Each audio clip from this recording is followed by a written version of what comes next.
Welcome back to Standard 7 Biology class.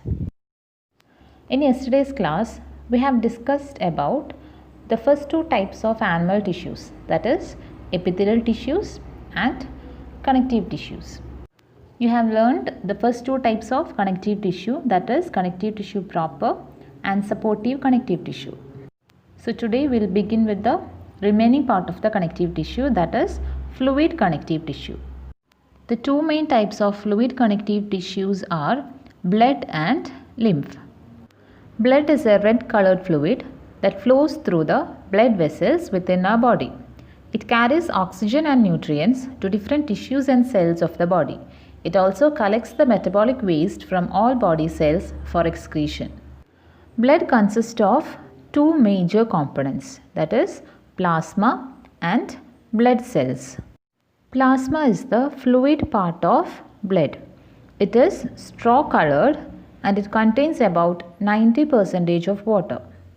The major part of the blood consists of plasma. Apart from water, plasma also contains some dissolved salts, enzymes, protein, gases, waste materials, etc. There are three different types of blood cells which are suspended in the plasma, that is red blood cells, white blood cells and blood platelets. Red blood cells are also called erythrocytes. It contains a red pigment called hemoglobin. Hemoglobin gives red color to the blood. It carries oxygen to the different parts of the body. White blood cells are also called leukocytes. It protects us from the disease-causing microorganisms and defend our body against infections. Platelets are also called thrombocytes. It helps in the process of clotting of blood. They prevent further bleeding in case of injuries. Another type of fluid connective tissue is lymph. Lymph is a straw-colored watery fluid which flows through the network of vessels, which is called as the lymphatic system. Lymph is derived from the interstitial fluid, means the fluid between the interstitial spaces, that is the spaces between and around the cells. It is also called as tissue fluid.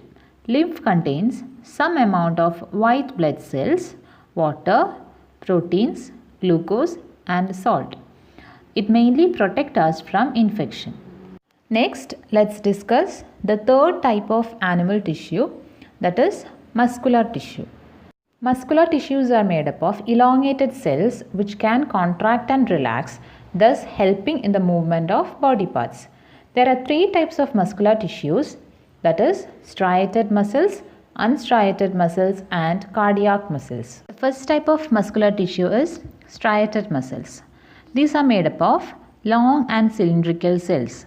It has a stripped or striated appearance, that is due to the presence of light and dark bands. They contain many nuclei. These muscles are present in bundles covered by connective tissues.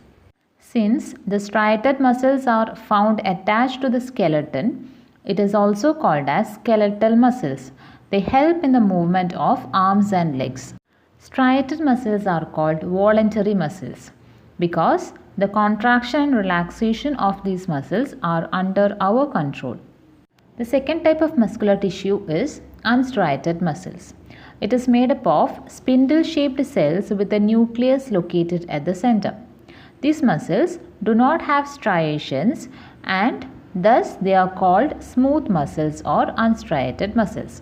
These muscles are found along the walls of the digestive tract, urinary bladder and other internal organs. Unstriated muscles are involuntary muscles, that is, the contraction and relaxation of these muscles are not under our control. The third type of muscular tissue is cardiac muscles. These muscles are specialized muscles which is present only in the heart.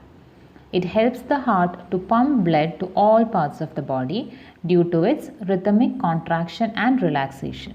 Cardiac muscles are involuntary and work continuously throughout one's life.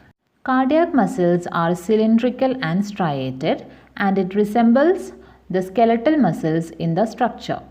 But one difference is The cells of cardiac muscles are branched and have a single nucleus in each cell.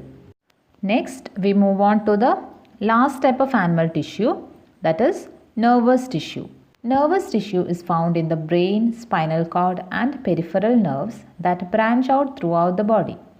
This tissue is made up of highly specialized cells called neurons. The main function of neurons is to transmit the messages in the form of electrical signals or impulses from all the parts of the body to the brain and spinal cord, and from the brain and spinal cord to all the other parts of the body. This is the structure of a neuron. A neuron consists of three main parts, that is cell body, dendrites and an axon. Cell body is also called as cyton. It consists of cytoplasm, which is enclosed by a plasma membrane, and in the cytoplasm there is a central nucleus. Dendrites are structures that branch out from the cyton, which looks like a root. The function of dendrites is to receive the signals from the axon terminals of other nerve cells. Axon is a thin, elongated structure that extends away from the cyton. It is capable of sending the electrical signals over short and long distances from the cell body to the axon terminal. There is a protective layer which covers the axon, which is called myelin sheath. It forms an insulating covering around the axon and allows the transmission of impulses efficiently. Bundles of many axons group together to form a nerve. So, we have completed the first chapter, the tissues, and in this chapter we mainly discussed the types of plant tissues and animal tissues. Hope you have understood the chapter. So you have to complete all the exercises which is given at the end of the chapter, and all the notes should be copied neatly in the notebook. Read the textbook thoroughly and study all the exercises and all the question answers which is given. Thank you and have a nice day.